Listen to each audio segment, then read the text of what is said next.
আসসালামু আলাইকুম ওয়া রাহমাতুল্লাহি ওয়া বারাকাতুহু। সম্মানিত দর্শক, আজকে আপনাদের সামনে হাজির হয়েছি। সেটা হচ্ছে আপনার দাঁতে ব্যথা এবং কি এই আপনার পেটে ফাঁপা এবং কি রুচি নেই, বুক জ্বালা পোড়া করে। তো আলহামদুলিল্লাহ, এখন আমাদের যে বিষয়টা আপনারা দেখতে পাচ্ছেন সেটা যদি নেন, তাহলে আপনারা কি করবেন? এই যে আমার স্ক্রিনে দেখতে পাচ্ছেন নিম গাছের যে ডালটা দেখতে পাচ্ছেন, এই নিম গাছের ডালটা আপনার সামনে থেতু করে আপনি দাঁত মাজেন। আজকে সকালবেলা যখন মাজবেন, তো ওইটুকু কেটে ফেল দিবেন।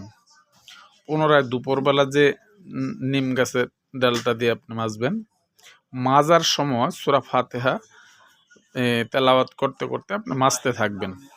আলহামদুলিল্লাহ। আর যখন এটা রাতের বেলা যখন মাজবেন, ওইটুকু কেটে ফেল দিবেন এবং কি তখনও সূরা ফাতিহা তেলাওয়াত করতে থাকবেন আর মাজতে থাকবেন। ইনশাআল্লাহ যে আল্লাহ সুবহানাহু ওয়া তাআলা, আপনি যদি এটা একাধারে 7 দিন করতে পারেন, তাহলে যতটুকু দিয়ে দাঁত মাজবেন অতটুকু কেটে ফেল দিবেন, পুনরায় আবার নতুনত্ব অবস্থা দিয়ে মাজবেন। সূরা ফাতিহা তেলাওয়াত করতে করতে আপনি এটাই করবেন।